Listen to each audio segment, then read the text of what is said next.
Knicks family, what's poppin'? Good morning to you. I'm here with Nate, Cornerstone Kev, and the Prince Bun. And we're going to go ahead and break down this game preview of the New York Knicks and the Milwaukee Bucks, ladies and gentlemen. Last night, well, we talked about last night. We're going to get on to today. We'll talk a little bit about last night, but let me get these guys over here. Bring the music back. And you see the guys right there in the building, ladies and gentlemen. Good morning to you. If I didn't say good morning, maybe I did, maybe I didn't. I don't know. Good morning to you if I didn't. You know what I mean? Fellas, good morning. How you feeling? And are we ready to tackle this New York Knicks versus Milwaukee Bucks game tonight? No. To be the best, you got to play the best. Yes, sir. And it's going to be getting them out. So That's it. Only can go up from here. That's right. Hey, listen. We had one of the toughest schedules to start the season. One of the toughest schedules to start the season. You know what I'm saying? And there's some things. There's some things that we can do, man. I think to make the games better. Now we're playing a juggernaut in Milwaukee, of course. They're 1-1 on the season, but we're playing a juggernaut team. So it's not going to be easy, right? But this should be a challenge for the guys to get up and stand up. So let's talk about the first thing. The first thing I want to talk about and what we need to see is a resurgence of RJ Barrett. I think that's number one, first and foremost. He played a terrible game last night. 2 for 15 from the field or whatever it was, right? And he's got to rebound, and you want to see him rebound, and I'm going to read off his box score to be accurate. RJ Barrett last night, for those who watched the game, he had 10 points, 4 assists, 6 rebounds. He was 2 for 15 from the field. He was 0 for 6 from the three-point line. He was 6 for 8 from the free throw line. He also had 4 turnovers on the night. He couldn't buy a bucket. He couldn't get anything to drop. And when you don't get scoring from that wing position, from those guard positions, you're going to struggle, right? Elfrid Payton was 0 for 6 last night. The only guard that was really making anything from the perimeter was Alec Burks. All right, even Reggie Bullock was 2 for 7. Right, Alec Burks is the only guard getting production from the perimeter last night. He's been averaging 22 points over the first 2 games of the season. He's probably the leading scorer on the team right now over the first 2 games of the season. We'll get to that, but let's stick with RJ Barrett. RJ Barrett, again, played probably maybe his worst game as a young player in his young NBA career last night. And you can see it. He was struggling. He was frustrated. When you look at his shot charts from last night, let's take a look at his shot chart. He took a lot of shots from the perimeter. I mean, he always takes a lot of shots from the perimeter, right? But when you're struggling, you got to find a way to get the ball inside. The problem is that Philadelphia had so much size. It was hard for him to score on the interior.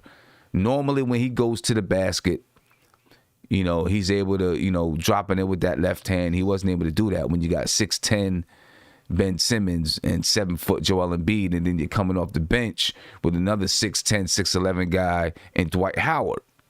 He struggled scoring at the rim, and right now, that's his bread and butter because his jump shot is not consistent. And you can see he missed every single one of his jump shots when you're looking at the shot chart, right? He shot about 3 shots from the corner on either side, right? He shot 1, 2, 3 from the wing area. Then he shot 1 mid-range almost at the elbow, maybe the left elbow, right? He shot about 8 shots on the interior. He only made 2. I think today what needs to happen for RJ's sake, and some people will disagree with me, but, that's cool.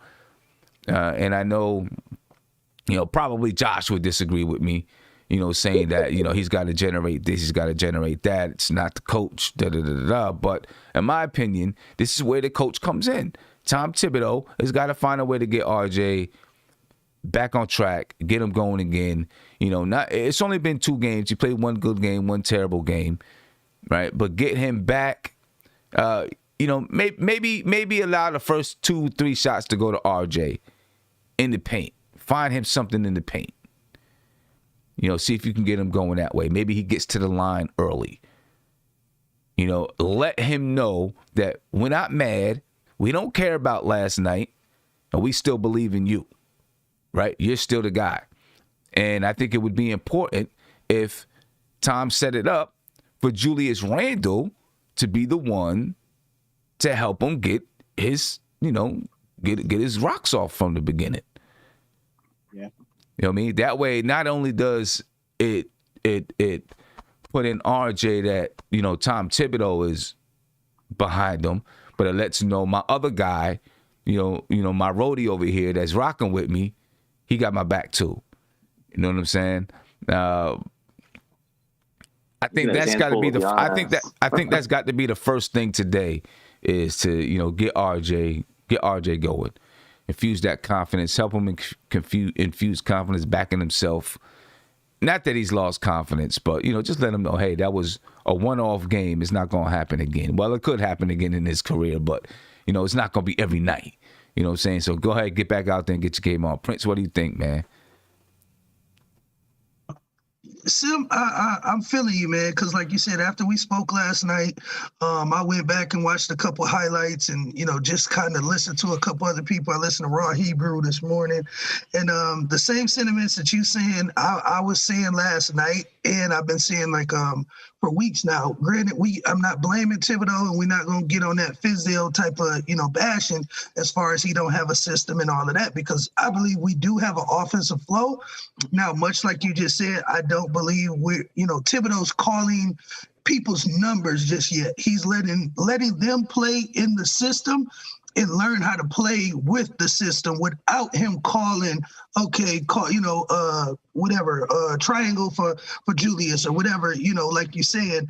And I was saying the same thing for Knox, that I think that their offense, their offensive flow and their just pound per pound efficiency per possession will, like you said, will grow with them learning each other, learning the system. And then, like you said, once Tom truly starts to call people's numbers, because I don't believe, like you're saying, I don't believe he's calling people's number. And that's not like you said, that's a coach should do that to, like you said, get his guys out of funk or find a way to get a guy a bucket.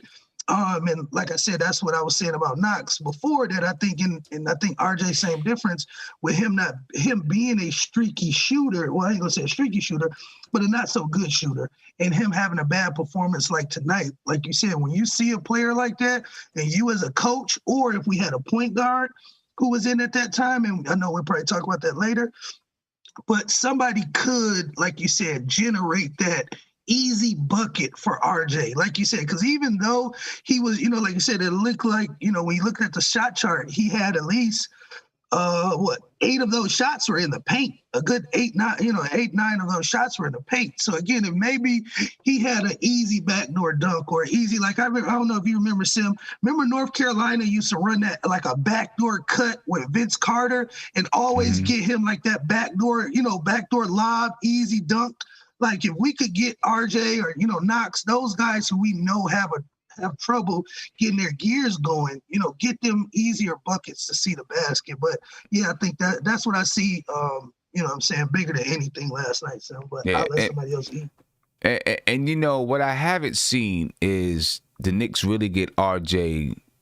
I don't want to say out in space, but get him alone by himself to truly isolate. There has been a lot of, we're just moving the ball and whoever gets a shot gets a shot. You've seen Julius Randle be able to isolate some. We haven't been able to see RJ just go ahead and isolate, get on an island on his own and just go for it. That's something that, I think he can isolate and score. And I'd like to see him get the ball in the post a little bit and score. I think he's going to be going up against DiVincenzo tonight. And look, RJ's going to have to be on his game against DiVincenzo because that kid can shoot. And he's an athlete, too. DiVincenzo was good. So RJ's going to have to be on his game defensively as well. But he should be a guy that RJ can get buckets against. Nate, what do you think? How do we get RJ going? Well, one thing about RJ, and I think all Knicks fans can agree on this, is that he knows he had a bad game. And I'm not worried about him. I think the only thing Tibbs will maybe go to him and say, hey, man, keep shooting the ball, man. It's bound to go in the basket. I don't think people are worried about RJ. I mean, every player has a bad night. He had a bad night, and he pressed. And you look at a lot of the misses that, like Prince was saying, they're right at the cup. I mean, he makes those shots a lot of times. He's just had a bad night. I think you just got to come out and keep shooting, man. I mean, he's not taking bad shots. I mean, 6 3-pointers, that's okay. I'm okay with that. 4 turnovers, he's got to take those 4 turnovers. He got to have less turnovers than that. He did good on the boards. He had some assists. So he competed in other categories. I just think you just got to just shoot. You just got to shoot. The one thing I do want to see RJ do better, and you kind of highlighted it, is get him in the post. He's 6'7". He's a big guy. He can post up on DiVincenzo. Maybe he's got to work on a fadeaway. He's got to work on a little bit of a post game. And then on top of that, just be aggressive, man. Get to the free throw line. The easiest way to get out of a funk is get to the free throw line and make some easy baskets. See that ball go in the basket. And for RJ, I think he'll be fine. But I mean, he's got to have better shooting nights. There's no doubt, because we talked about Randall. I mean, let's be honest. Randall's gonna have his hands full with Giannis all night. He'll probably get in foul trouble early. I imagine. So RJ's really gonna have to shoot the ball well. Burke's gonna have to shoot the ball well. I don't know what we're gonna get out of Peyton, man. I mean, I'm hoping we talk about the point guard, because I'm ready to make the switch to somebody else. I'm not seeing that for Peyton. And this offense is just too stagnant with him. We're gonna talk about it. Okay. Evergreen, man. Evergreen. Talk to us, bro. Hey, Sam, do not forget about me this time, okay? I ain't gonna forget about you, Kev. I got you, Cornerstone. Cornerstone. Y'all, what's going on? So, I'm not mad at last night's game at all.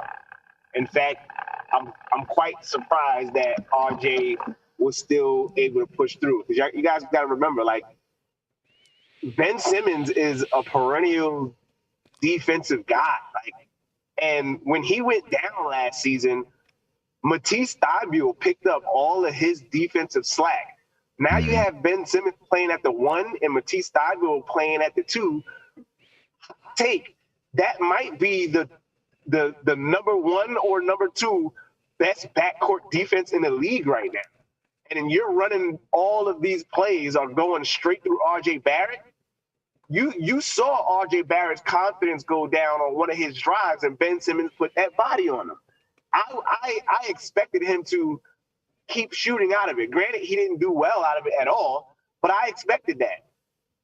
The problem that we had from last night, yes, RJ did have a horrible game, but that ball, we weren't swinging that ball, and why the hell is Elfrid Payton shooting threes? Granted, that would have only amounted to 9 points if he made it. But my point is the chemistry was down as far as being able to swing the ball, and we don't have shooters. I'm a huge proponent of saying stop trying to shoot the ball in the perimeter. I'll explain this later, but stop trying to shoot the ball in the perimeter and focus on that mid-range game. Focus on trying to get the ball at least within your 15-footers, your 14-footers, and stop trying to shoot on the outside and slowly make your way on the inside. I think the ball can be moved around just as well on the inside of the perimeter and not on the outside. And we can increase our percentages as opposed to everybody shooting threes when nobody on the team can shoot threes. I actually cringed when Julius Randle was wide open and he hit that corner 3 on the right-hand side. I cringed when he got the ball and nobody from Philly ran out on him and he made the shot. I was like, oh, okay, well, I'll keep my mouth shut. But again, you for anybody that had an expectation that we were going to win these first 3 games and everyone's upset about it.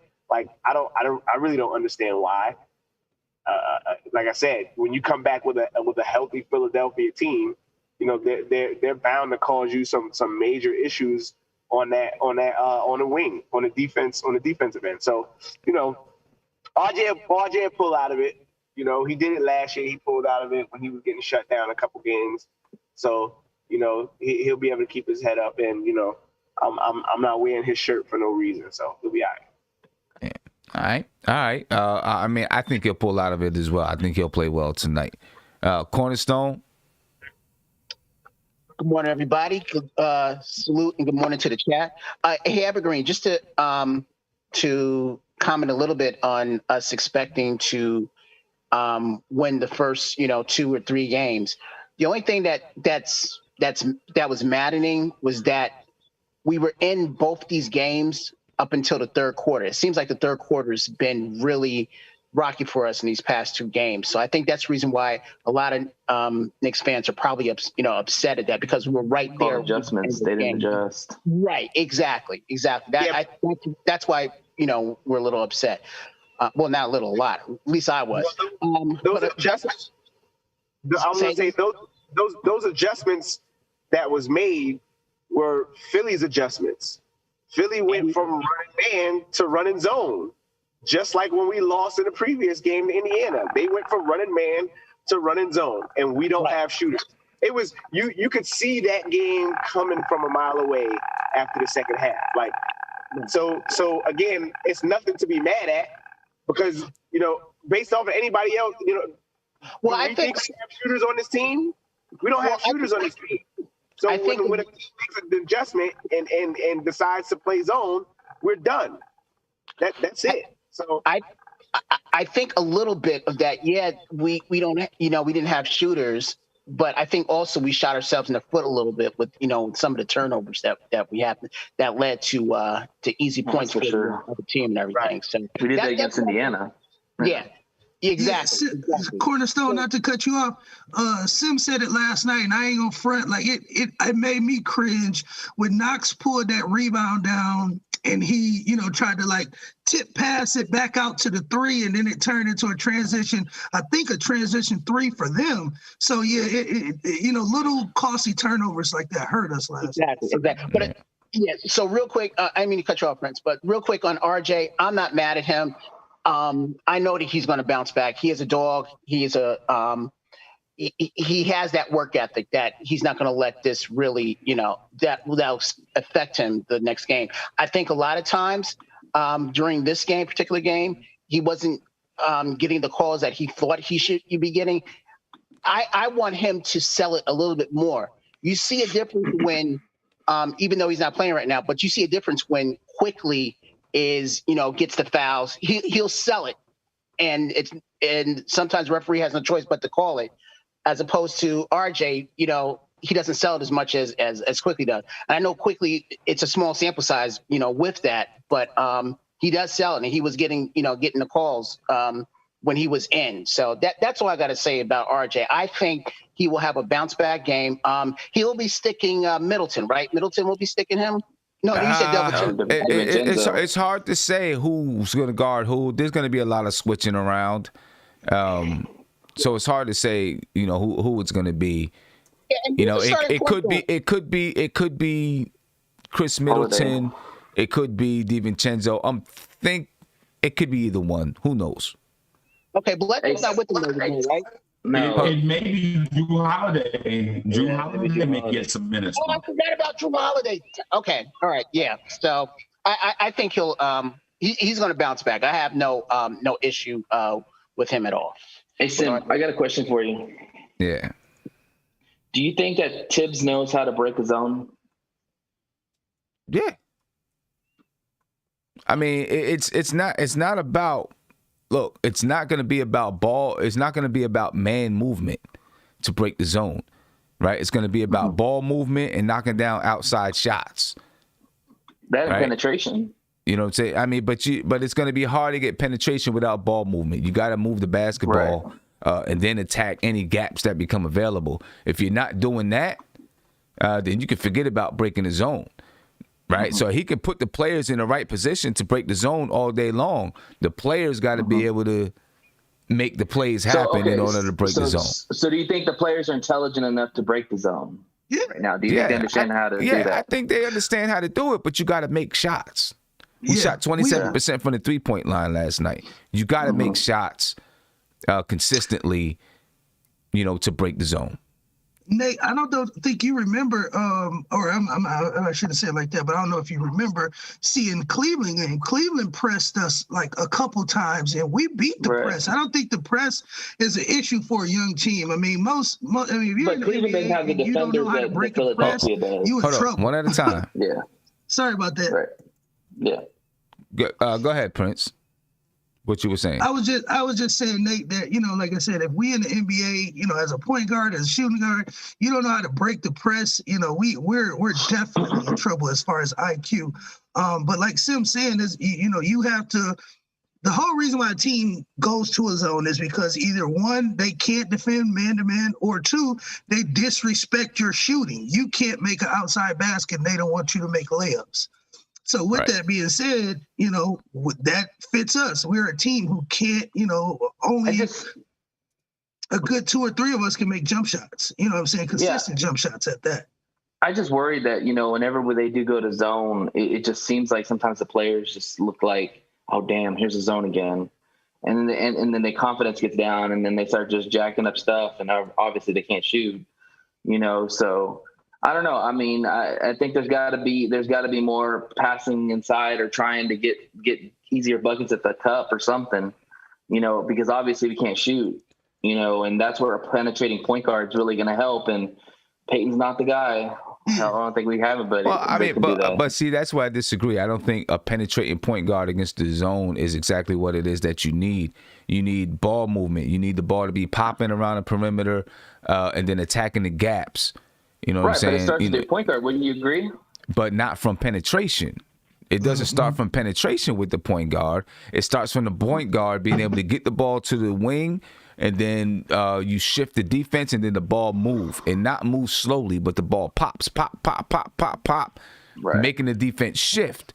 Right? So if you have a 2-3 zone, you're going to have 3 guys out on the perimeter. Why? Because then you have – you have one guy more than the defense, right? Out on the perimeter, and you got, so whatever zone they play, you play opposite. If they have an even front zone, which is like a 2-3 or a 2-1-2 or something, or a 2-2-1, right? Then you have an odd front up at top.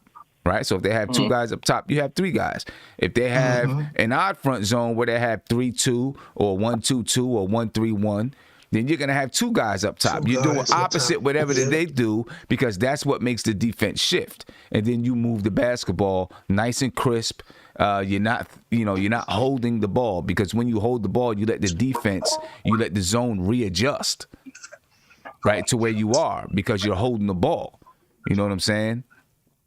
And so the ball has to pop. You're not going to have your point guard coming off screens and penetrating off the zone. That's not really going to happen. Every once in a while, you might be successful, but for the most part, that's not going to happen.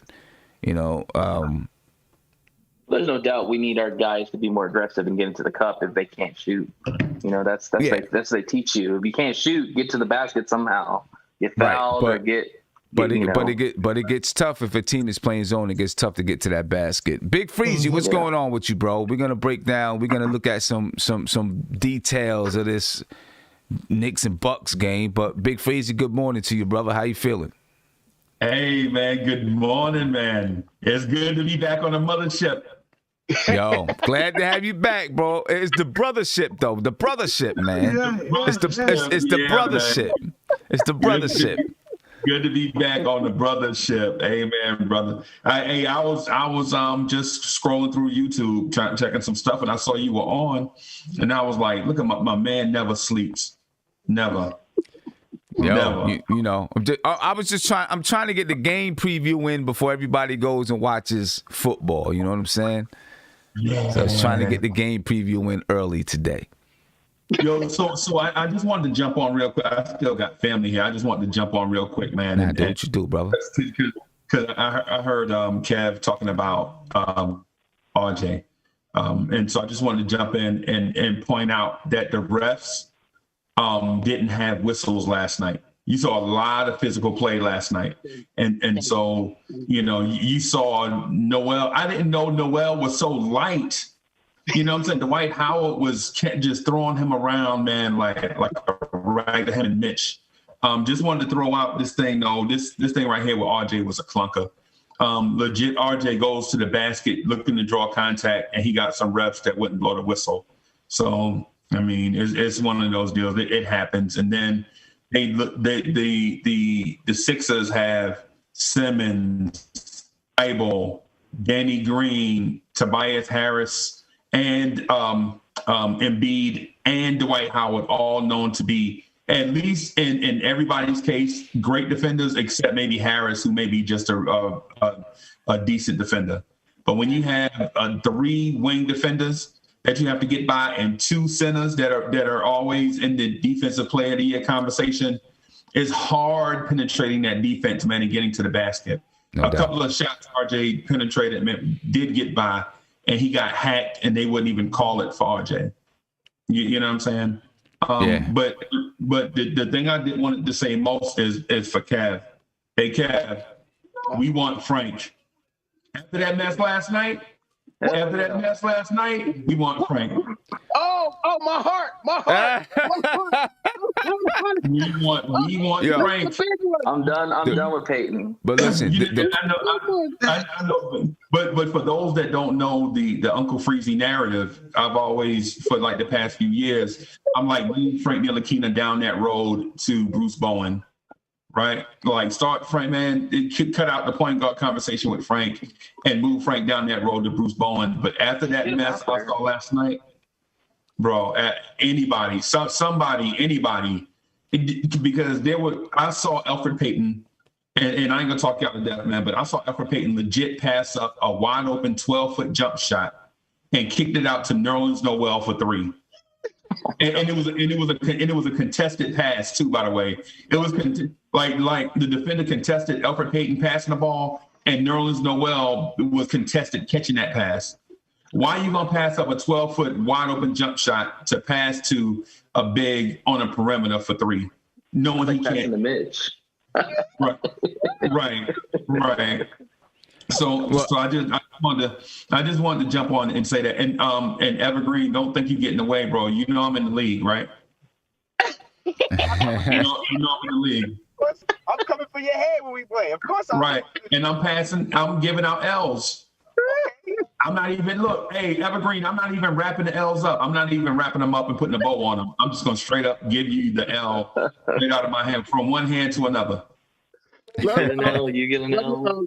Love you. Hey, we gotta do a fantasy special one day. Yeah, where all of us just out here talking greasy. So we got to talk about that. We're gonna have to.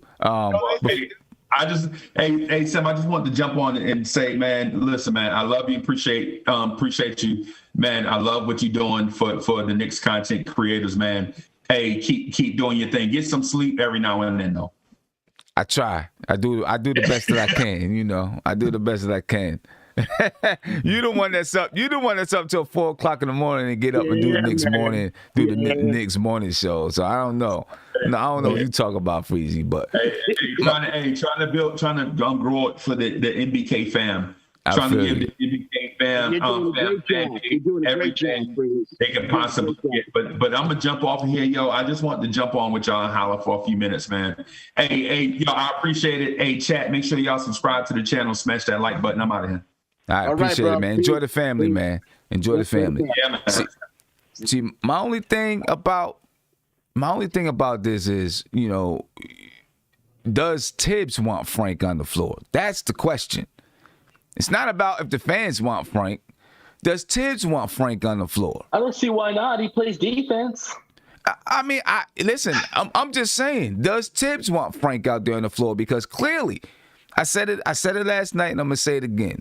He had 2 days of practice after that Indiana game and quickly was down. He had 2 days of practice. He decided to go with Dennis Smith Jr. right? Yeah. He decided to go with Dennis Smith Jr. What does that mean for Frank? But Sim, Bye-bye. again, Bye-bye. but Sim, I'm going to say it again. DSJ didn't get a look the first game. He had to give him a look this game to see what he has. Now, I think tonight we might see Frank get more minutes than DSJ, but he had to give him a look. I couldn't see DSJ not sitting both games. I thought a lot about what you were saying last night. And again, I'm going to keep with the notion that he had to give him a look. So he was working more with him than he was with Frank. Right. So that's what I'm saying. Dennis Smith Jr. got mad burn during the preseason. Right. He saw a lot of Dennis Smith Jr. Right. But he got no run during the first game. So again, I'm asking, what is, he had to give him a look this game. I mean, my thing is, I don't believe he has a lot of confidence in either player. So he's trying to find lightning in a bottle. That right. I could probably Rivers return. That I could agree with. You know what I'm saying? I don't think it's that he's like, I got to give DSJ a look now. I think it's more, I'm trying to see maybe he can come in and get us some buckets because we couldn't score. But again, he didn't give him a look first game. Why? He wasn't going to sit him out, 2 games, especially when he was working with them. Maybe the front office is asking him to do it. I mean, listen. If Frank, I don't agree with the whole front office narrative either, man. I think Tom Thibodeau is going to do what he's going to do. To me, like, you play the players. If you're really trying to build a culture, man, you just play the players that are the best. Well, they might try to showcase him for a trade, maybe. I don't know. But you play the players that are the best, and if they don't shake out, they don't shake out. You know what I'm saying? Because more than just, everyone is always looking at the economics of the game, and when I say economics, I'm not always talking about the money. I'm talking about trades. I'm talking about building up a player so that you can sell them off to someone else, and buying low and selling high and all of that kind of stuff. Right? If you are running your team solely from that perspective, you are never going to have a good team. Every time we get a play, I'm telling you, pretty soon you're going to start to hear about Alec Burks. I can guarantee it. Sooner or later, you're going to start to hear, when do we trade Alec Burks for a first-round pick? Right? and then what happens is, when do you start to keep your good players? When do you start to keep the players that are producing for you? Because every player that comes through, everyone says is not part of the future. And you don't know if these guys are part of the future or not. You know what I'm saying? So when do you start to keep players? When do you start to really try to build the team instead of selling it all for a first-round pick that doesn't come through to do a damn thing for you? You know what I mean? And so it can't just be about the economics of the game. It has to be about, is this player good enough to compete for us? Is this player good enough to be part of a winning rotation? You know what I mean? Can't just be about, we got to showcase this guy. Guess what? The league has seen 4 years of Dennis Smith Jr. They know what he is. Yeah. And what are you showcasing him for? Again, I'm not saying that they were showcasing him. I'm just saying he didn't get into game 1. So I think he was going with the notion of putting him in game 2. That's all. We'll see tonight. Yeah, we're gonna see tonight. I mean, listen, I hope that Frank plays. I am a Frank supporter. I like what he brings to the table. But it's not me. It's Tibbs. But Evergreen, man, I seen you wanted to jump in there and say something. You got yourself muted, man. You're still muted. It was going to be a response to Freezy when you talking about Elfrid Payton passing up on that 12-foot jumper. I would have passed up on that 12-foot jumper too if I was Elfrid Payton, and I would have moved that ball. Because if I'm Elfrid Payton, I know I can't shoot a damn thing but a brick. So that was really all I wanted to say and add to it. In regards to Frank,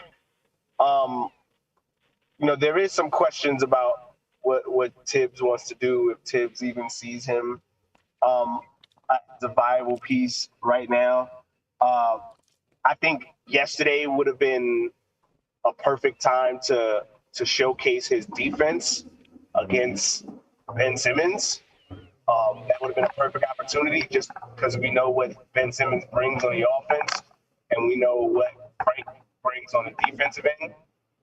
I'm not saying that it would have made much of a difference with the way RJ Barrett shot yesterday, but I do think that yesterday was a perfect opportunity to show off Frank's defensive ability and to allow him to get some burn because DSJ is just simply too small to handle anything that Ben Simmons has, or even Matisse Thybulle for that matter.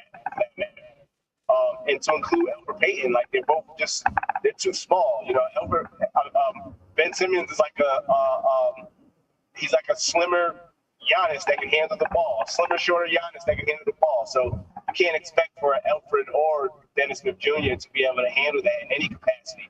So I think because the point guards are a little smaller, when you talk about Milwaukee tonight, I think that maybe Elfrid or DSJ might have a better game, but at some point in time, you got to say as a coach, like, what am I doing with Frank? Because he's not. If the intent is to trade Frank, he has no value right now. If the intent is to keep him, then why aren't you playing him against the better teams? So I'm just as confused as all of y'all, and I want to figure it out too, but I don't have any faith in us potentially winning this game today either. So yeah, and Sim, real quick, we were all excited that Thibodeau was coming, to the Knicks, and we were all visioning him doing wonders with Frank, and so far it's been nothing. So I think that's why a lot of people, including myself, are kind of perplexed with not seeing him, even though you're a defensive, a guru coach, and you have a defensive, a defensive player in Frank. So I think that's another one. But maybe he feels like he feels like he doesn't push the needle so much defensively that. I mean, I feel like maybe he does, but maybe Thibodeau doesn't feel like he pushes it so much defensively that he doesn't that you can forget about what he doesn't bring on the offensive side. Yeah.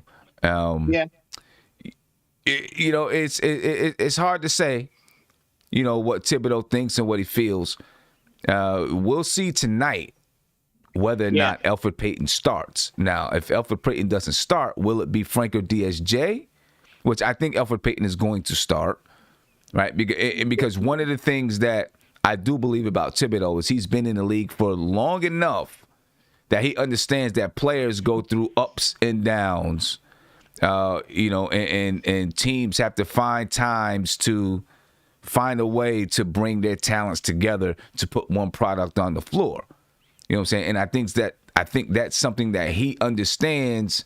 And right now, clearly, he doesn't believe we have a point guard that's better than Elfrid Payton in either DSJ or Frank Ntilikina.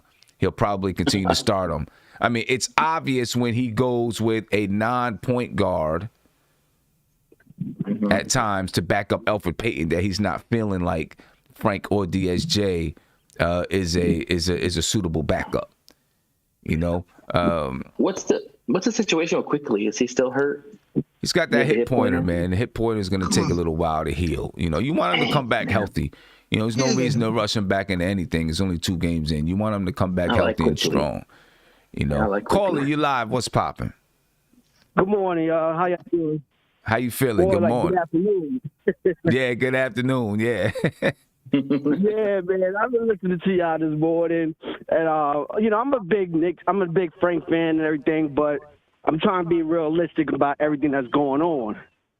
So, my whole take on this whole situation, Frank right now, I felt like what Tibbs had with Frank during the preseason, I think he already knew what he had with Frank. So I think that's why he left him out and didn't play him so much during the preseason.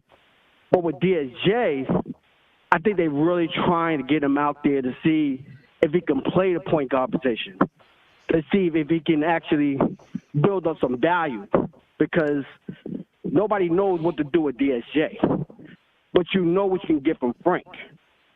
Now, I was just thinking that also the situation with right now that's going on. If you notice that when Frank comes in the game, it seems like the team is behind. They losing already. So now Tibbs seems to want to bring him in, thinking that his defense and some of his leadership is going to bring some more to the team at that time. But DSJ seems to come in when the score is very close or above a little bit. So it's almost like he doesn't trust DSJ to come in at that when we know he brings DSJ in there when he knows that we need points. Or he knows it's a safe moment to bring him in because we're not behind and we're not too ahead. So it can go either way with DSJ at that moment. So I think it's still more of a feel thing. One last thought was the fact that I knew that they said that Tibbs did say it's going to take him a while to get a rotation, to understand what's really going on with his team. Because he really didn't have, the preseason, enough time. They didn't have the summer league. They didn't really have enough time to work with these kids. So they really still trying to fill these kids out. So I'm hoping that Frank plays today. I hope he starts because Peyton right now, I think it was the worst mistake we ever made, bringing him back again. He kills the development of the kids because we don't know truly what we got with Frank. We don't truly know what we got with DSJ. We don't truly know. Everybody says put DSJ off ball, but is he really a point guard? Let's try him out as really a point guard. Teach him. That's what we're supposed to be doing, developing. So we got to give him the opportunity to develop if he can be a point guard. I just, those are some of the things I was thinking. Because I know there's a lot of people I know we all upset. We definitely looking for some kind of hope, some glance or something. But I don't want to put IQ out there as a new savior. Because a lot of people already have IQ as he's our savior, he's the future, he's the point. IQ. He's still young. He might never make it through the whole season. So we don't know what's going to happen. I just wanted to say that little part. All right. Appreciate it, man. Appreciate the call. All right, no problem. Thank you very much. Happy holidays, everyone. Happy holidays to you, my man. Be safe. Happy holidays to you and your family. I mean, but my thing still is, a player is a player. And if the player is nice and stands above the rest of the players that's on the team at that position, that's going to be the guy that gets the playing time. Bottom line. That's just bottom line to me. If that guy is better than everyone else, that includes DSJ, it includes Frank, it includes Peyton, that guy is going to play. You know what I mean? That's just is what it is. So, when we say, well, we know, he knows what he has in Frank, then why is he not putting him on the floor? Because if he is a guy that's going to contribute to you winning, you put him on the floor. Mm-hmm. RJ's on the floor. Randall's on the floor. Right? Why? Because they contribute to him winning. Emmanuel Quickly was on the floor. Why? Because he contributes to them winning. Or Tom Thibodeau feels like he contributes to them winning. He put Quickly on the floor over DSJ and Frank. So I don't know. I just don't see that he feels like, I know what I got in Frank, so I got to put DSJ out there. I think he just doesn't have confidence in either guy. I'm going to take this phone call here. We're going to get into some of the numbers behind Milwaukee and the Knicks. Calling you live. What's popping? Yo, what's going on, fellas? I just want to, give you kudos for the program you guys run. It's a lot of fun to watch. So thanks for that. And happy holidays. Thank you. Happy holidays. Happy holidays to you, my man. Thank you. Thanks. Yeah, I wanted to chime in on the Frank. I've been picking up a lot of his Prism rookie cards, so I'm hoping for him to bust out his slump here. I got an investment. But for real though, here's my assessment on the matter. I think he plays scared, and I put it in the chat. And I don't think it's that he's incapable of playing offense. I think you watch his shot, you look at his free throw percentage. The guy's got a pretty sweet stroke. and he can shoot, a high percentage. But I think when he gets out there and he catches the ball, he doesn't know what to do with it. He doesn't want to commit to either shooting or driving downhill. And I think that's really ultimately his Achilles heel, and it's hard to watch sometimes. So I think I would like to see him get like 30, 35 minutes for a full season or two and, see him break out of that. What do you guys think about that? Listen, I would love to see him get those kind of minutes for a full season or two. I'm just not sure it's going to happen under Tibbs, man. Yeah, I don't think it's going to happen under Tibbs. If it's going to happen, it might happen someplace else. This is his. This is a contract year for him, and over the first 2 games at least, he still hasn't been on the floor. But let's just say this: the one thing I will say is he's kind of been an Iron Man type of guy, not as far as health is concerned, but so maybe I shouldn't say Iron Man, but he's kind of always been that guy. When everything else fails, they turn to him. So. Let's see. We'll see. We'll see what happens. But the issue this year is you still got another guy that hasn't come back to play yet. He hasn't touched the floor, and that's Austin Rivers. Oh, And he's a guy who's been in the league for a while. He hasn't produced crazy numbers, but he's been on some really, really good teams, and he's gonna have something to say from that guard spot too, I think. So. And he can shoot a little bit too. He can shoot a little bit. Yep, he's got some experience in the league. He's played some high-level basketball, and I think Tom Thibodeau is going to look to use him as lean on him a little bit. The same way he's leaning on, Randall and Burks and those guys. I think he's going to look to lean on Austin Rivers some. So what do you guys think Tibbs and the front office are going to do with Frank? They're just going to let him walk because, like someone said earlier, if they're not playing him to boost up his value and they didn't extend his contract, is he just going to be cut? Like, are we going to see, potential Frank out of the league situation? Well, the thing is, they didn't have to extend his contract right now because at the end of the season, they've got to give him a qualifying offer. I think his qualifying offer is $8 million. And then so the Knicks would decide, do we want to give him a qualifying offer or not? If they do, and Frank, then he'll have to decide, do I accept the offer? If he accepts the offer, then he plays with the Knicks under that qualifying offer for one more season, then he'll be an unrestricted free agent. If he declines the offer, then he'll be a restricted free agent. If the Knicks don't give him an offer, then he'll be an unrestricted free agent. So the Knicks have until the end of the season to decide what they're going to do with Frank Ntilikina. All right. Well, fingers crossed for Frankie Cakes. yeah, we'll see, man. I would love to see him get out there and play and see what he can do when he really does have some time and he can get comfortable. I just don't know if Tibbs, feels the same way. So we'll see what happens tonight. I appreciate the call, man. Yeah, thanks for having me. Let's go Knicks. Appreciate it. So let's take a look at some of the numbers behind this game tonight, right? Because last season, when the Knicks played Milwaukee, guys, wasn't pretty. It wasn't pretty. It wasn't pretty playing Milwaukee last year. The Knicks got smacked every single time out against Milwaukee. Right? They played them first last year, December 2nd, 2019. They lost 132-88. Right? They played them December 21st, 2019. They lost 123-102. They played them January 14th, 2020. They lost 128-102. Ooh. Right? They got smacked around by this team all season long. Well, not all season long. Every time they played them. And look, we hope that the Knicks are better. But we've suffered, 2 double-digit losses already. Did we lose to Indiana double digits? Was it double digits to Indiana? Yes.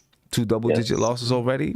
Let's hope for a surprise. Let's hope that some way they surprise us tonight. You know what I'm saying? I'm gonna get the evergreen real quick, and then I'll go ahead and start to get in some of these numbers, man. You got to unmute yourself though, evergreen.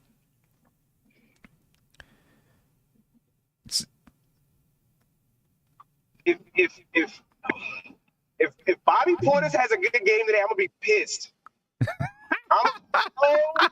Hey, He's looked pretty Listen. good. He's looked pretty good with the Again, Bucks. he wasn't, in my opinion, in my humble opinion, he wasn't worth 15 mil, right? And he got a little bag over there in Milwaukee. But with the way BP is playing, that's what we wanted from him, and we got it towards him. We got it from him towards the end of the season, before the abrupt COVID stop. yeah. If Bobby Portis has a good game today, I'm gonna be livid. That'd be the first mistake in the front office. If he has a good game, in my opinion, that'll be the first mistake in the front office, and I can live with that. But I'm still gonna be pissed for the next 24 hours. Yeah. Well, let me tell you, I'm pretty sure that Bobby Portis sees everything that Knicks fans say because he's heavy on Twitter. As a matter of fact, he was commenting about the Knicks last night. You know what I'm saying? I seen him on Twitter. He was like, "Is Reggie Bullock? Does he have number 25 on the front and 23 on the back?" And I was like, "Oh, he's watching the game. He's watching the game, so he's looking at he might have a good game because think about last year when he played the Bulls. Did he drop like 30 against the Bulls or something like that? 20, 24, 26. Yeah, 26. That's when they were shooting his name. Yeah. So I don't know. His eyes got real big like they get. You know what I'm saying? and he start cooking. Chicken. You know what I mean? So he might try to cook us. He might try to cook us tonight. All right, let me get to team comparison. When you look at the two teams, man, when we looked at this briefly last night, but man, these guys average 129.5 points per game, man. 129.5 points per game. It's tough to deal with. We average 98. I came into the season feeling like we were going to be a good rebounding team, or decent. Well, actually, earlier in the season, I was nervous about the rebound. I was like, I don't know what we're going to do if we're going to be able to rebound well. First two preseason games, we rebounded well. I was like, okay, maybe we're going to be a good rebounding team. For over the first two games, we haven't rebounded well. You know what I mean? And we got smacked around by Indiana. We got smacked around by Philadelphia on the boards. Both those teams are really big, though. Right? But, I mean, we're going to be playing big teams all season long. 56 rebounds to 41.5. That's what Milwaukee averages, 56 rebounds a game. The Knicks, 41.5. Both teams average 22 assists a game. The Knicks average 7 steals. Milwaukee averages 5. The Knicks average 6 blocks. Milwaukee averages 5. Both teams average about 16 turnovers. The Knicks shoot 42.3% from the field, while Milwaukee shoots 53% from the field. Milwaukee shoots 47.2% from 3, while the Knicks shoot like 35% from 3. And they both shoot around 75% from the free throw line. I'm telling you, man, it could be a scary night for the Knicks, and they're gonna have to be up to it. They're gonna have to rotate on defense. They're gonna have to move. They got shooters all over the place in Milwaukee, and it could be tough. It could be scary. Looking at the lineups between the two teams, at point guard, as far as we know right now, the Knicks are starting Elfrid Payton. You got Elfrid Payton for the Knicks, Drew Holiday for Milwaukee. At shooting guard, you got Reggie Bullock for the Knicks. You got Dante DiVincenzo for Milwaukee. Right? RJ Barrett could be guarding Dante as well, so we'll see how that works out. At small forward, you got RJ Barrett for the Knicks. You got Chris Middleton for Milwaukee. Again, RJ, I have them at small forward and shooting guard, but those guys could be switching around either way. Okay, so, let's not just hold it to that's what these guys are. They could be moving around and playing either position. Power forward, you got Julius Randle and Giannis Antetokounmpo. And then at center, you got Mitch Robinson and Brook Lopez. Almost at every position, we're clearly outmatched, right? Because although, Mitch might not have to deal with Brook Lopez really beating him up down low, he's going to have to deal with Brook Lopez being able to knock down threes and Lopez still has some size. Julius and Randle, that speaks for itself. RJ Barrett, Chris Middleton. Chris Middleton is steady. You know what he's going to bring you every night. We're still not sure what RJ is going to bring every night, clearly, as we've seen last night. Reggie Bullock and DiVincenzo. Reggie Bullock, he's not going to light it up. DiVincenzo, Reggie Bullock can get hot. It's a good defender. DiVincenzo, he brings you something different. He's a knockdown shooter. He's going to get his buckets, and he's an athlete. And then, of course, Drew Holiday and Elfrid Payton, that speaks for itself as well. Could be a tough matchup, man. I don't know where the Knicks find an edge in this matchup. Right? That's just the starting group right there. I don't know where they find an edge any place, barring somebody getting hurt. You know what I mean? It's hard for me to see them finding an edge. Go ahead, Nate. Jump in there. Yeah, man, this is a nightmare from hell. The Knicks have no advantage in this matchup at all.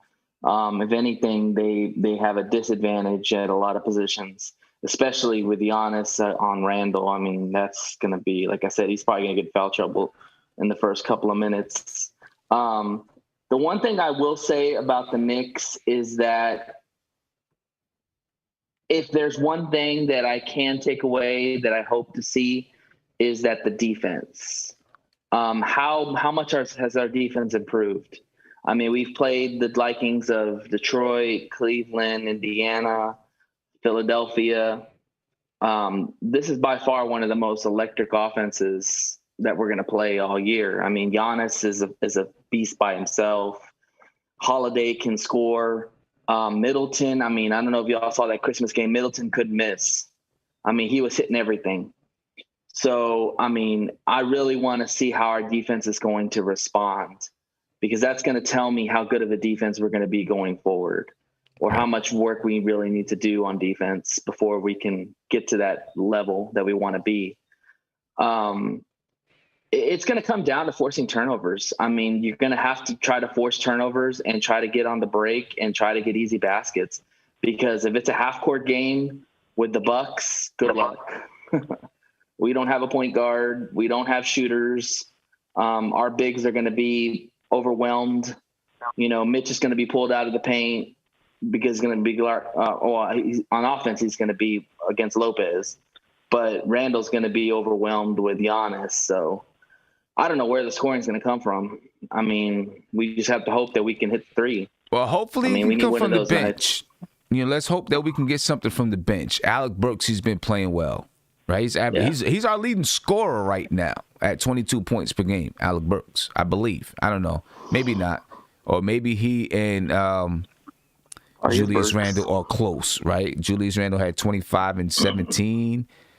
So that's about 21 points a game. So they're close. Between Julius Randle and Alec Burks are the leading scorer of the team. I could check that out for you right quick. They've got some good bench players too for the Bucks. But for the Bucks on the bench, you got Bobby Portis. We talked about Bobby Portis.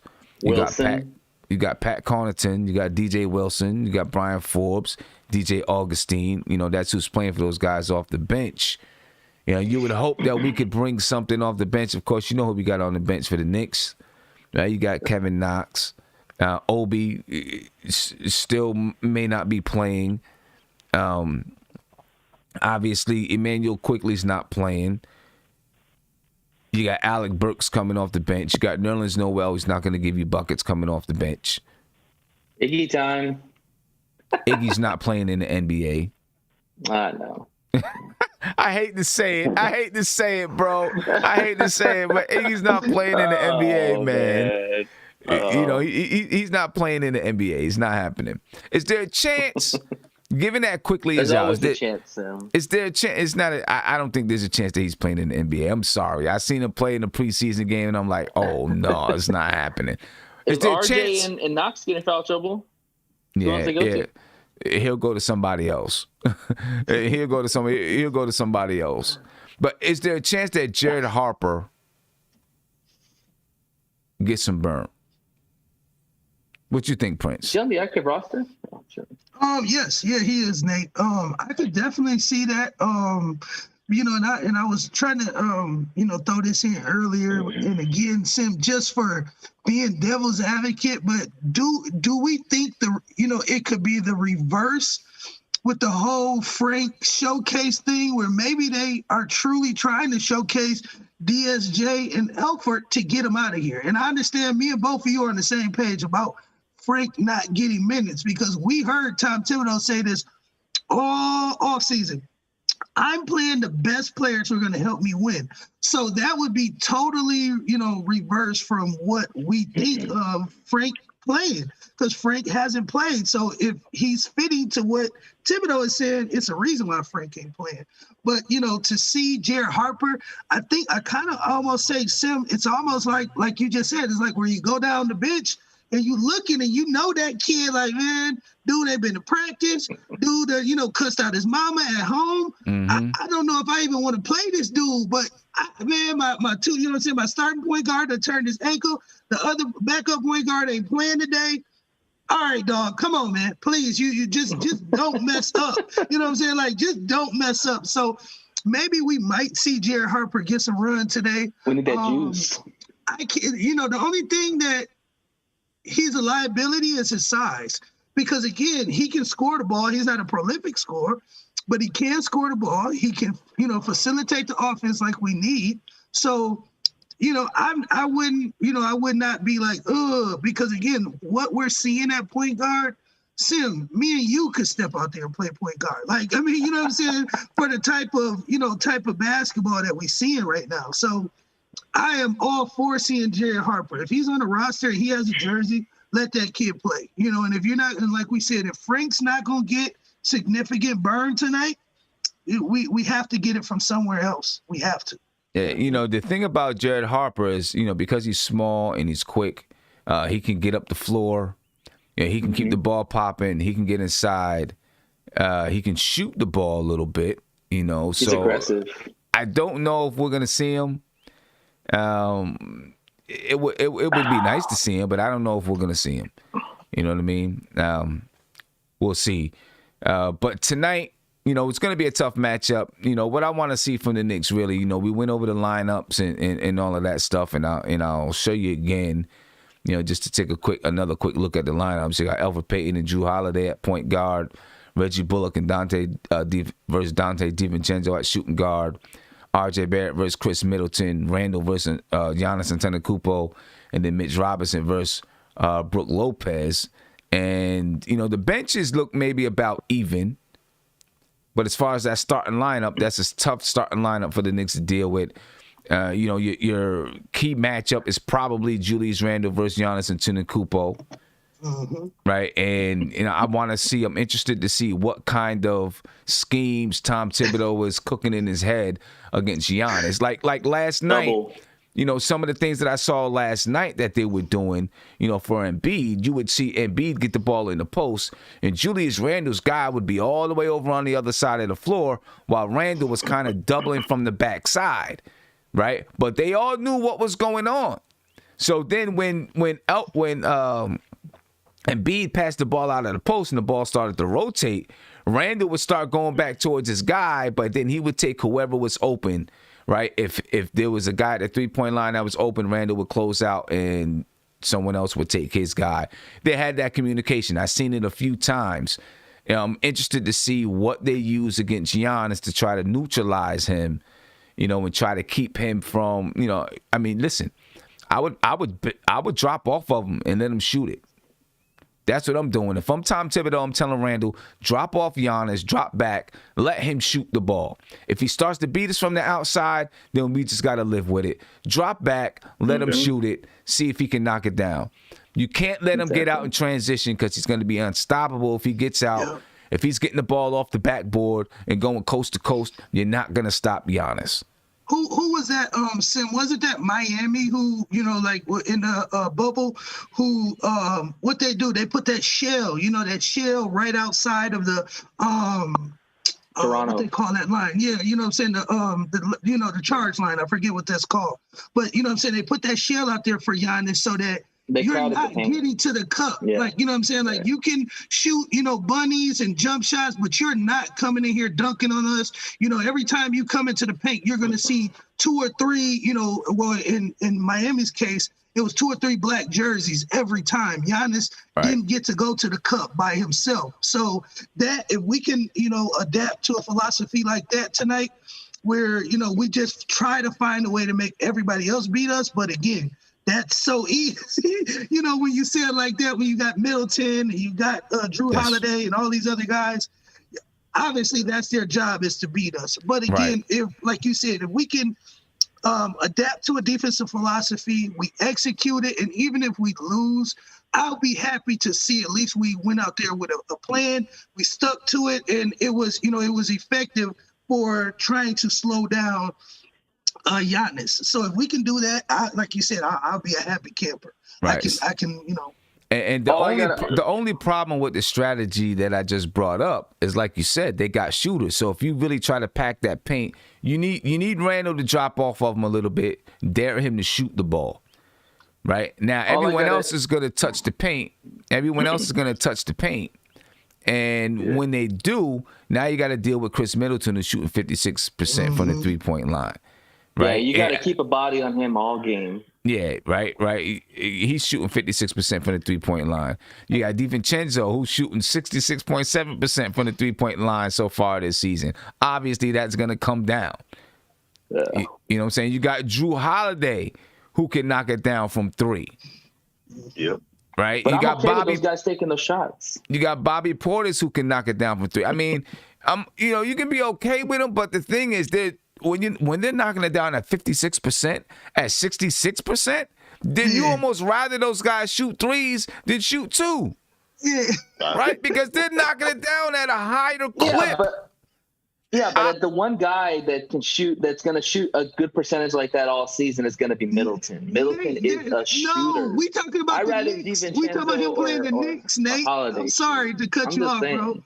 But we talk about you talk about them playing us tonight. So we know Middleton's going to score. So like you said, now you got DiVincenzo, who may go 3 for 6 from 3-point line, or 2 for 6 from 3-point line. Then you got Drew Holiday, who might go 2 for 6 from 3. Like that, like you said, that's 10 threes they done put up on us already. That's 30 points. Like Sim's saying, that pick your poison method, we may want to just let Giannis go crazy. Like, again, it's the pick your poison, type of treatment. So Giannis has become better at passing out the post too.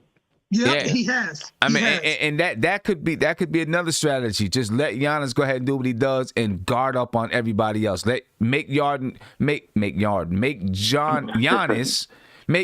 get 50. You know what I'm saying? You know what I'm saying? Yeah, let me get to this caller. Caller, you've been patient, man, waiting around for a while. Caller, what's going on, man? How you feeling? What's going on? What's going on, son? This is my first time calling, man. It's drugs only. What's good, man? Hey, what's going on, Drugs Only? I appreciate you, brother. How you feeling? I'm chilling, man. I'm loving the show. Day one supporter, man. I don't miss an episode, man. I'm locked in every episode. Thank you, man. I appreciate that. I appreciate y'all. But I'm calling.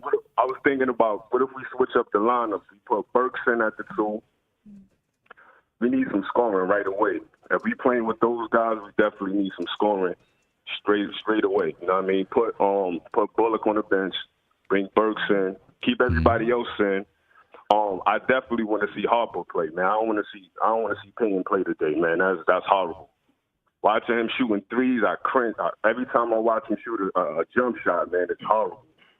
So I would definitely like to see that little lineup right there, man. That lineup is definitely some more scoring.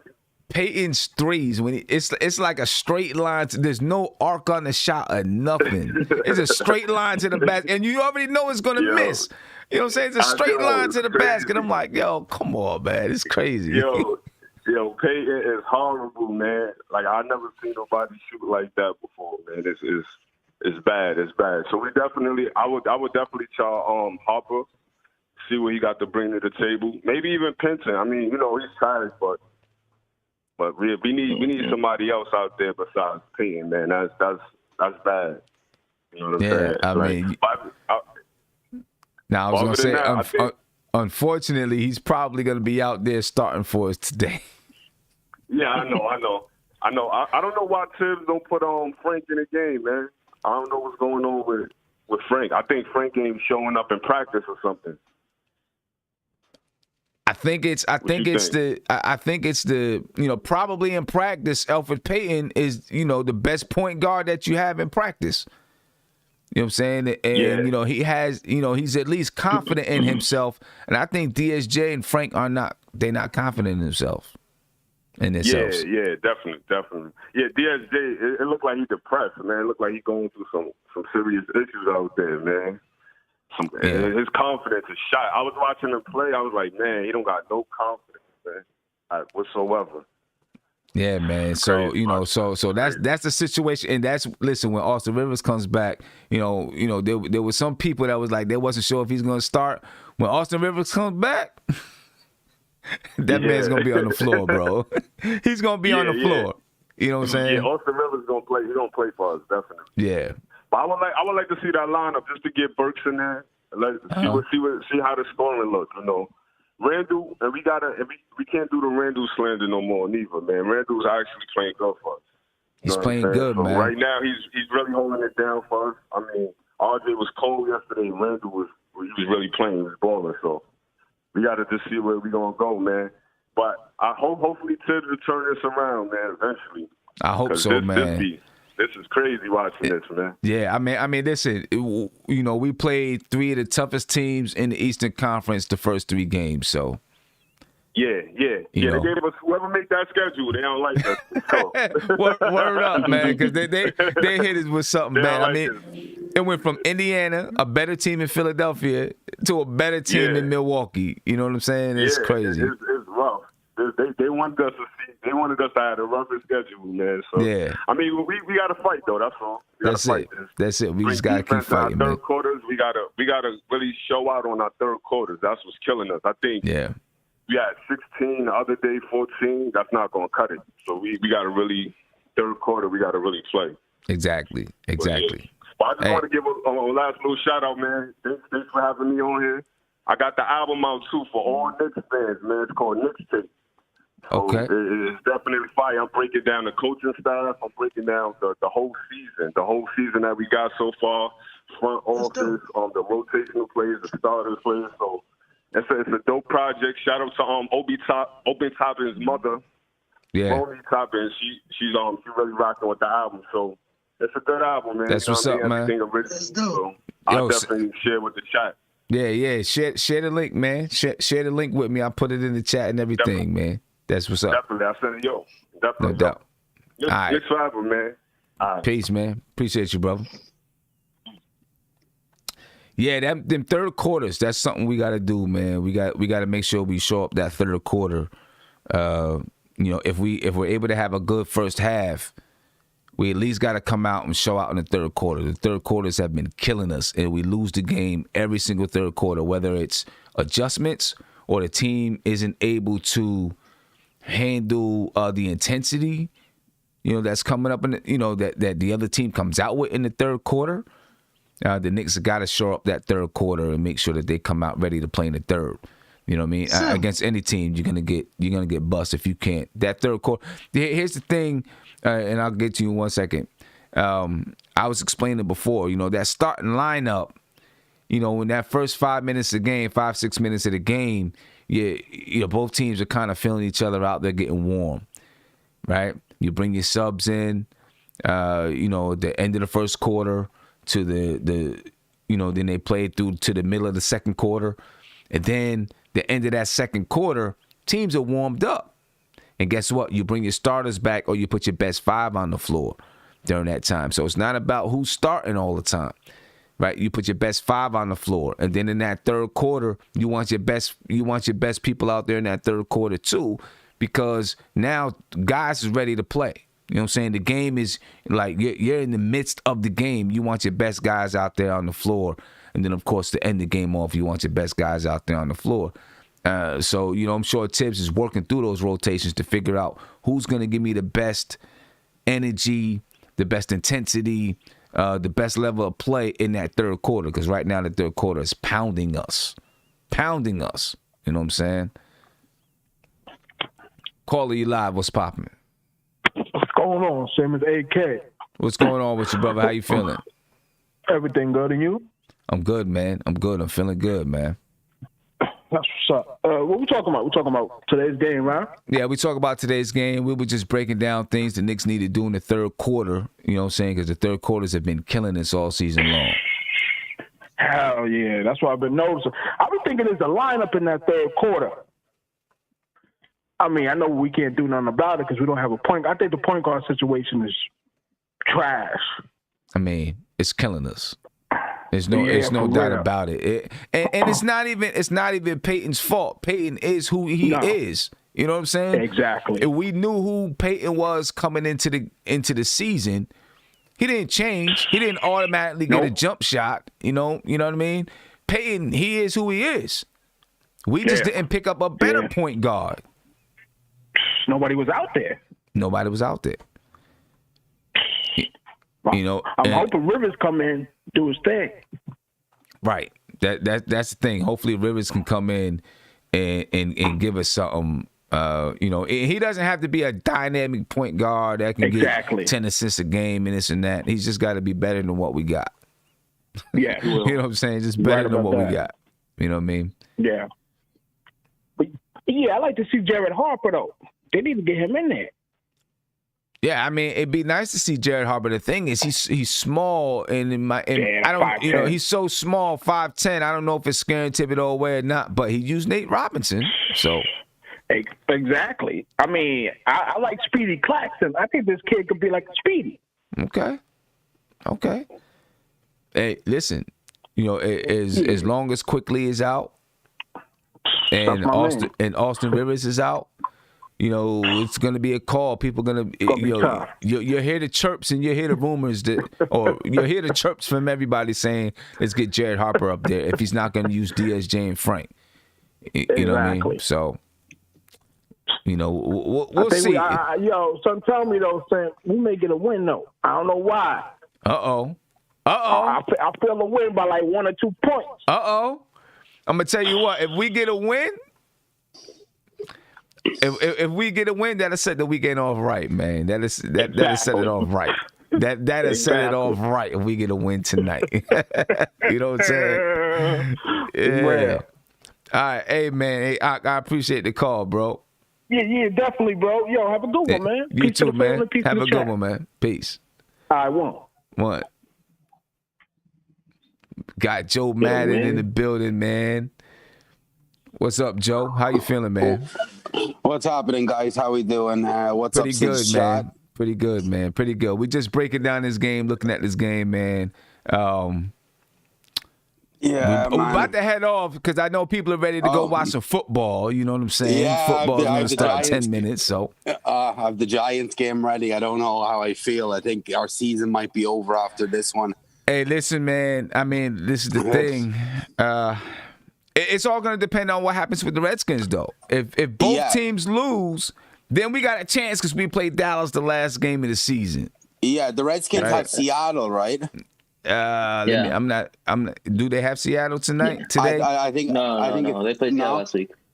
Yeah, they played Seattle last week, right? Oh, okay. They got Carolina. Oh, okay. Yeah. Yeah. So I think they have Hoskins playing today. I think Smith is out again. Yeah, Haskins is playing. Yeah. So Hoskins is playing. Yeah. We play the Ravens in a couple of minutes. Washington plays the Panthers. I mean, it's almost crucial that we win this game because if Washington wins, which there's a good chance they beat the Panthers, and we lose, then it's a wrap. That's it. We're done. Danny Dimes is back. Yeah, you know what I'm saying. But he didn't look too good the last game, but hopefully he's fully healthy. I don't think he was healthy the last game he played against. Who was it against? We lost to the Browns last week. The week before we lost to Arizona. He didn't look good at all, but hopefully he's healthy. They'll play the Ravens. Ooh, man. It's gonna be tough. Yeah. Well, the Ravens don't look too good. I think if we can make Jackson throw the ball and keep him in the pocket with our pass rush, we could win it. But It's gonna Easier be said tough, than done, man. Yeah, I mean, they're good. And then the That's last like game, asking Randall to check Giannis. Oh boy. look, the last week of the season, Washington plays the Eagles. The Giants play the Cowboys. Now, if both teams lose, if both Washington and New York lose today, then we would still have a chance at being 6-10 and beat. If we beat the Cowboys the last game and Washington loses to the Eagles, we still have a chance. So.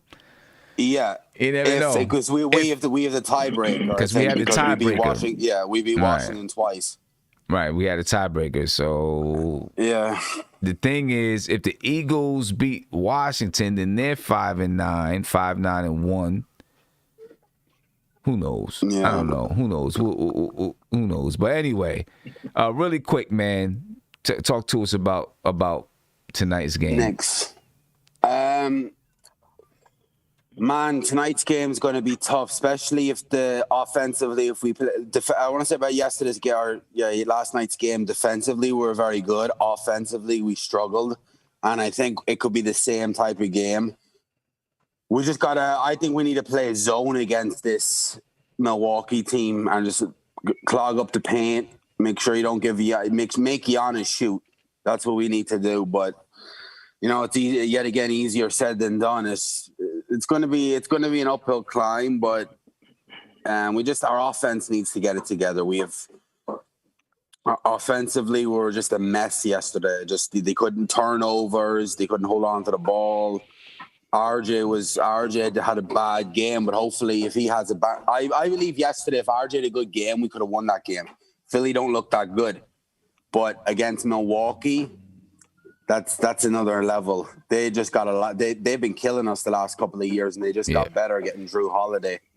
Yeah, so, but see, I feel like it's going to be all season long. One of either Randall, Burks, or RJ is not going to play well, and it's going to hurt us.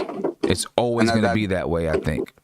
Yeah, we need all three of them to play. We need to win games. We need all three of them scoring because that's all. What other scoring do we have? Right. And I hear guys have been talking about maybe putting Burks in the starting lineup. I don't think we should do that because then our bench is no scoring. You know what, Sim? That's true. Go ahead, Prince.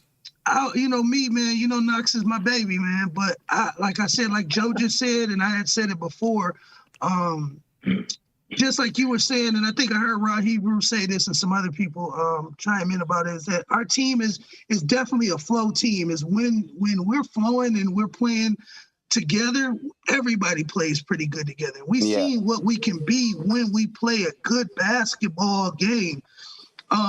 So like Joe said, when you got RJ off his game, you got, Julius was hooping and Burks was hooping, but RJ's off his game. That's where my baby Kevin has to step up. Like we and I'm not saying like shoot us out the game, step up, but we are going to need him to step into a role of, hey, bro, we need you to drop 12 points for us, 15 points, so that, like you said, a night where RJ don't give us the 20 that he normally gives us. Okay, Knox, we got to get it from you, baby. You know what I'm saying? So to me, buddy, about Knox yesterday, there was twice Knox was open at the top of the key in the 3-point line, and they didn't pass it to him. RJ missed them, and Peyton missed them, where he had wide open shots that he could have. That they were like that's 6 points right there that would have closed that gap because we were down, but was it down by 9 and we were in it. And that's when there was twice then around that time where Knox was wide open, they wouldn't pass it to him. And Sim, I wanted to ask you, Sim, and I hope we ain't getting off topic too much. But like what we were talking about earlier, what do you see? And I think you kind of hit a couple points, but what do you see that would give us that boost in the third quarter that we need? Because I've seen us. I think we have all since those 4 games of preseason and the 2 games we lost. I think we've had one good third quarter. Is that third quarter where we scored like the 30, 40 points or whatever? I think that's the one third quarter we've seen good. So I'm gonna leave it to you, and I'll chime in too. But I just want to hear what you would think is, what do you think would give a jump start to that third quarter unit? That third quarter is players, whatever, a whole new lineup, a whole new team. But what do you think, Sam?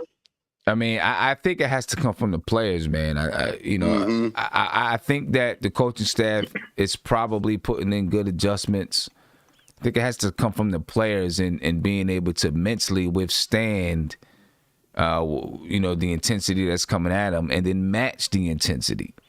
You know what I mean? I think it becomes a war. You heard Clyde say it last night. It becomes a war of attrition with these Knicks, because there's only so many players that can play on this team before they start to give you negative results.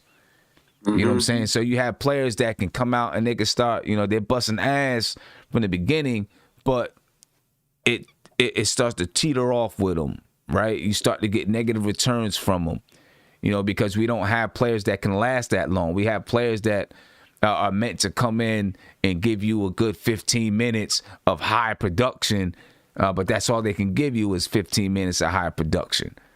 We don't have guys. We got one or two guys, maybe three, that can give you, a full game of high production. You know what I'm saying? And we need more. We need our role players to be able to give you those full minutes of high production. So what you're saying is go ahead. Go ahead, Nate. So what you're saying is, from a sports analogy, we have all these relievers and those long starting pitchers. Yeah. Basically. Yes. Right. Basically. So we need guys that can give you production for longer stints, and we don't have this. So it becomes a war of attrition where, we start to tire down. Our guys start to tire down a little bit. You know what I mean? So our problem is point guard with Peyton. I don't know what the hell Peyton's stealing money at this stage because he's not doing anything. And I see them. They were using him a lot in the second quarter yesterday of RJ on ball and having Peyton off ball. That to me doesn't make sense. Like, I don't understand they need IQ back. Like, I was nearly going to go to the church last night and light a candle for IQ to come back because because to be honest, even though he's a rookie and he's not perfect, he's the best option we have because the team looks flat without him. And I think Tibbs, the way looking at it, he don't trust any of them, only IQ, because Peyton only played 18 minutes. He had Burks running point guard. So that's telling me that he needs to knock Monday morning. He needs to knock on Rose's door and be like, "You got to give me something else to work with," unless this year's supposed to be a soft tank. Well, I'm pretty sure that they know that they need, they need point guard play. You know, and the facts are that Emmanuel Quickly's not here. Yeah. You know what I'm saying? He's not able to play. If Emmanuel Quickly was playing, you may see something different. He may have been starting by now. Who knows? The facts are he's not here, so we got to deal with what we got until he gets back, and then see what happens then, and then Austin Rivers as well. Let me get to this caller. Caller, you live. What's popping? Hello. Hey, what's going on with you, brother? How you feeling? Oh man, You good? Yeah, hello, you hear me? Yeah, I can hear you, bro. What's going on, man? I can hear you. First of all, I want to say, man, I've been a Knicks fan probably since the UN era, because I'm still young myself. Okay. And next thing I want to say is the Knicks right now got more potential than I ever seen in a couple of years that I've been watching, regardless of these last two games. Mm-hmm. Listen, I agree with you. The Knicks have potential. They just play. We came up against top teams in the East, right? The Knicks have potential. Tom Thibodeau's still working through what this team is going to be, what the lineups look like, and stuff like that. So I don't think anybody right now is totally jumping off the bridge and going crazy. But we got some young guys: RJ, Mitch, Obi, Emmanuel Quickly. We got some young guys to build with. Hopefully, Kevin Knox. We'll see what happens with Frank and DSJ. But you got those guys right there that the Knicks can, start to really build something with. Hopefully, a nice young nucleus that they have there. So yes, for sure. I agree with you. There's promise with the team. We need a point guard, though. We need a definite point guard to really that's see. Why I was getting to here. Yeah, to really see what a lot of people is probably not going to like this for this, but I was saying maybe we could do a wait where we could trade Julius Randle to New Orleans and try to get back Lonzo and Josh Hart and some picks, or because right now, the way we looking, if we keep leaving Randall on his team, none of the young guys are going to develop the way we want them to develop, and that's just the bottom line of it. Why is that though? Why do you say that? Like right now, with the first 2 games, Julius Randle's played well. You know what I'm saying? Because he's I already see as you can see, when Julius Randle is on that court, none of the guys look to do anything for themselves besides get Julius Randle involved in everything on the offensive aspect of the court. I mean, but that's because right now, at least through these first 2 games, and we don't know what's going to happen later on. But we have so much guys in their third year that they're supposed to have breakout years. They're supposed to be elevated past Randle, and yet they just taking step back and step back and step back. And until we let Randle go, we would never see their full development. So you think that Frank and DSJ is supposed to elevate past Randle? Who's supposed to be elevating past Randle? Kevin Knox? I say guys like Knox, RJ Barrett, guys like those are proven 3-year players in the NBA. Well, RJ Barrett's in his 2nd year. Right now, RJ Barrett's averaging the most shot attempts on the team, RJ Barrett, right? And the ball is in RJ Barrett's hands a lot. He just had an off game the other day. Remember the first game, he had 25 points. He was cooking. You know what I'm saying? Randle, the first game, shot the ball like 10 times or something like that. And he only shot the ball 15 times last night. RJ shot the ball 15 times last night. Now, what's happening is a lot is running through Randle because they're handing the ball off. But he's handing the ball off to who? He's handing the ball off to RJ. He's handing the ball off to Burks, RJ, Reggie Bullock, He's stuff not like handing that. the ball off to RJ because when I be watching the games, it's just only Peyton and Randle show. Randle show. Bro, that's not true. Last night, Elfrid Payton played 18 minutes. Julius Randle played 34 minutes. So who else was getting the ball to Julius Randle in those 16 minutes or whatever minutes that Elfrid Payton didn't play? Julius Randle was still playing. Julius Randle was still playing. And guess what? He was handing the ball off. Yeah, I mean, he only took 15 shots. I don't know how many times he went to the line. Julius Randle is a star, whatever you want to put it. I don't know if he's a star. But no, I'm saying, man, he's like a kind of a star. He can start for mostly. He could be a power forward for a lot of teams in the NBA, starting wise. I mean, but listen, then why do you want to trade him? And then also these young, it's stagnant. If he don't give the young guys room to grow and make errors and make plays and do a lot, like everything that he do. I feel like it's just he don't mold them into becoming what they could become. But these young guys aren't even playing with Julius Randle. Like Kevin Knox isn't really on the floor with Julius Randle. You know what I'm saying? But Mitchell Robinson is. So what do you expect Mitch to do? Because Mitch can't. I mean, Mitch has his opportunities to shoot a wide open jump shot and he won't shoot it. Still, that's the thing I don't agree with though. You don't have to be a dominant jump shooter to be effective in a game. No, Mitch can take over by dominating the paint. Mitch can dominate the paint because Randle be in the paint as well. Bro, tell me how Mitch is dominating the paint. Tell me one time you seen Mitchell Robinson do a post up move. Tell me once. You've never seen Robinson do one play last night that made me think that he really has a potential to be a 15-10 player and be a dominant point player. The time when he got the putback over Joel Embiid. He got the ball back and dunked straight up. Whoa. That's the putback. That's him getting a rebound, and there's plenty of rebounds to go around because the Knicks only you can affect the game. Because the Knicks only shoot 40-something%. He can't affect the game offensively any other way. Because he can't post up, he can't shoot. The only thing that Mitchell Robinson can do is get putbacks and catch alley-oops. That's it. He can't do anything else. Roasted in his conversation. He can't do anything else on the floor. So how is Randle taking away from his production? He's not. He can't do anything else. I'm not saying he's taking away from his production. I'm just saying he's taking away from people's confidence. When he's on the court, it's like they got no confidence in him. I mean, I'm the only one seeing this or not, but it's like when he's on the court, it's really no confidence because it's like, okay, we have a player that can score. So what do we really need to do besides get him the ball?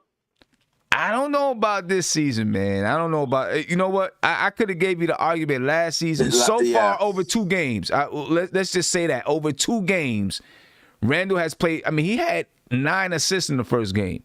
If that's not helping somebody else get their game going, I don't know what is. Randle always been a passer though, so it's like even from his college days, he always been like the type of a point forward and passing and distributing. So the 9 assists and 8 assists and stuff like that is not crazy for a caliber player of Randle's. But what I'm saying is, when he's on the court, there's a lot of confidence that's being shattered. Like, nobody feel like they could do anything for themselves. I don't know, man. I feel like a lot of guys is getting shots, at least so far this season over these two games. I feel like a lot of guys is getting shot. I'm sorry. I have to address it. I'm not blaming Julius Randle. I get it. I get you. But I'm not blaming him. I'm saying right now is the time where we could get so much back for him because he's producing so good right now. So why wait? You gotta make shots. But here we go again. Why wait? But because this again is. One, we don't know what you have in Obi, right? You don't know if Obi is going to be what we expect. We hope that he's going to get there. Let me give you a prime example. Did Dallas know what they were going to have in Luka Doncic? Yes, they did. As soon as Luka stepped on the floor, from Trae Young. Bro, as soon as Luka stepped on the floor, we knew, and they knew what they had in Luka. But hey, I'm gonna let you go because I'm about to head off so people can watch this football game, man. All right. Already. I appreciate you, bro. But Sam, I just want to say to the caller. All right, go on. Yeah, I mean, here we go again with this. We got to move somebody before it's too late. You know what I'm saying? Like. I just don't get it. If a player is producing for you, why is it that you automatically got to get this guy gone, get this guy out of here? Yeah. Maybe this guy is going to be someone that can help you in the future. Maybe not. You know what I'm saying? But we automatically want to move a guy as soon as they're doing well. It doesn't make sense. When do you start to keep talent? Julius Randle's 26 years old.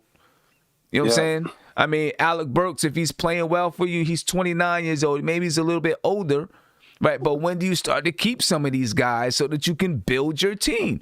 If you're always trying to move them for a draft pick, you're never going to build your team. Never. No. And that's why, I've been a crazy critic of Randle because some of the stuff he done defensively, I wasn't, but Randle's starting to show what he can do, what I expected of him last year, playing hard defense, getting the ball moving. He bought into Tibbs' system. And if we didn't have Randle, we'd have probably been blown out by 40, 50 points in both the two games we played.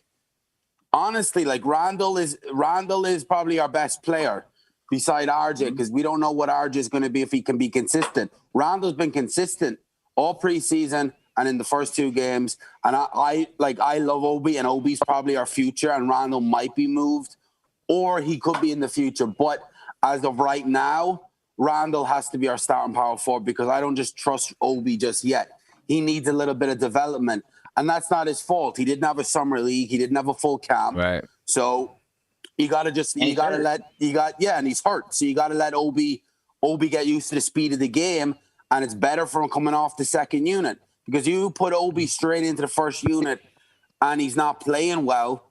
Knicks fans are going to be looking to trade him, and Knicks fans will be roasting him. So you just gotta let it rock. Knicks fans are going to want to trade everybody. That's what. Oh yeah, I seen yesterday on Legion and Knicks on Guillermo's chat.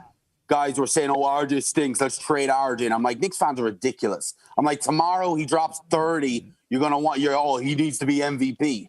I just don't understand what these fans. It's crazy. I mean, people get, it's always been like that. We're just frustrated. I want to give a shout out to Afro Jedi, man. He gave me a super chat last night, and I wasn't able to shout him out. Appreciate you for the super chat. Chetnik, thank you for the super chat. Also want to shout out. Let me see who is Rigo Andino, who became a 2000s Knicks member. We appreciate you, man. Ladies and gentlemen, I'm heading out.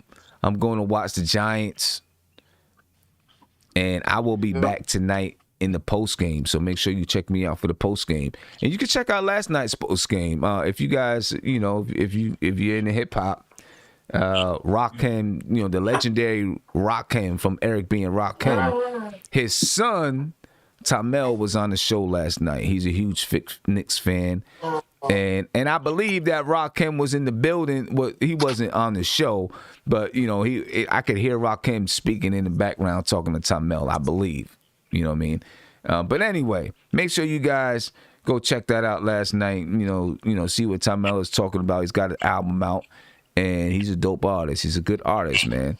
Tamel Griffin, make sure you check him out. The son of the legendary Rakim from Eric B. and Rakim. But I'm out. Catch me tonight at about 10:15, man, after the game.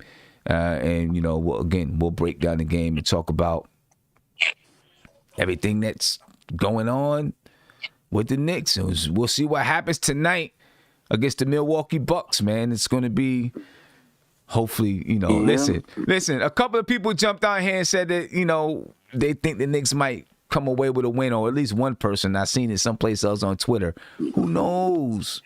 You gotta play the games. Games. Anyway, real quick, Joe, just give me a couple of last words, man, before we get out of here. 30 seconds.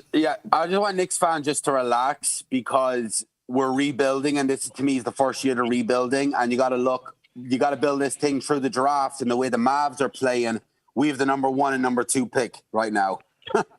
But just relax. We're gonna be fine. We have money. We have picks. The future's coming. We're going to be good in a couple of years. All right. I want to be good now, but smash that like button, ladies and gentlemen. At least give me 8 more likes. So we're at 92. At least give me 8 more likes. You know what I'm saying? Get me to 100 if you can before we get out of here. Nate, go ahead, man. It's a couple final words. 30 seconds. Yeah, man. I just want to see him compete. I want to see him in the fourth quarter if possible. I want to see the defense. I'm really going to be looking at the defense tonight to see if we compete on the defensive end and, can make some baskets from the perimeter. That's the hope. And one last question, Sim. You're from D.C., right, originally? No, I'm originally from New York, upstate New York. Oh, okay. That's why you're a Giants fan. Okay, never mind. Yeah. I was like, why aren't you in that Washington football team fan? Nah, I'm originally from upstate New York. Okay, right on, man. Yeah. Prince, go ahead, Prince. Looking forward to seeing how, like you said, seeing how that third quarter go, because we know that third quarter is going to definitely be Achilles heel for us, as it's been. Seeing how we play, team defense against Giannis and them, like we were talking earlier. What scheme are we going to go with? Are we going to go with the let Giannis eat and nobody else eats, or are we going to go with the try to stifle Giannis out and, prayerfully we don't get beat too bad with the other players. So, going into tonight's, show, just hopefully, we don't be too ticked off and we, coming into the show and we got blasted by 50. So, let's just look forward to our guys bouncing back. And that, I think that will show more resiliency and show, Tom Thibodeau's thumbprint on the team. If we come out with, some fire and not, hanging our heads and thinking, we about to get beat by 50. So, as long as we show some fight, resiliency, and we play our basketball, or the basketball we want to play, share the ball, and one of these point guards come to play. Yeah, I feel you. Ladies and gentlemen, I'm heading out of here. I appreciate you guys this morning. Let's hope that RJ can rebound tonight. You know what I'm saying? And show that last night was just a one-off. We need Julius to continue to play the way that he's been playing. He's going to have to deal with Giannis.